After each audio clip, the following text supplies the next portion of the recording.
আমি তো ডিবিসির সাথে সব সম্পর্ক পশ্চিমবাংলার কাট আপ করবই। আমি ফিরে গিয়ে আমার একটাই কাজ,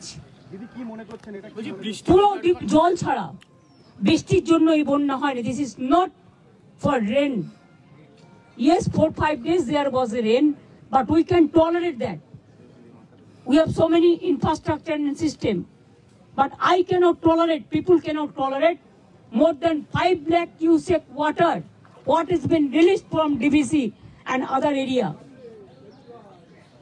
The capacity of DBC dam, it came down 36% only, so far my knowledge is concerned, from 100% to, because definitely the negligence from central government, no dredging, no desiltation, years to years.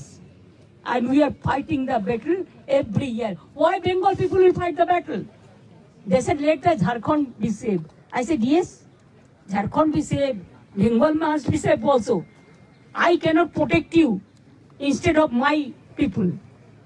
আমার জনগণের আমি জীবন দিয়ে আপনাকে আমি protect করবো, এটা কখনো হতে পারে না। আমরাও সিদ্ধান্ত নিয়েছি, যেহেতু জল ঢুকছে, এমনকি আমি দেখে এলাম মিদনাপুর দিয়ে, আপনারাও তো যারা আমার সাথে আসছিলেন, ন্যাশনাল হাইওয়েতেও জল উঠছে। সুতরাং 3 দিন ঝাড়খণ্ডের বর্ডার বন্ধ থাকবে, সিল থাকবে।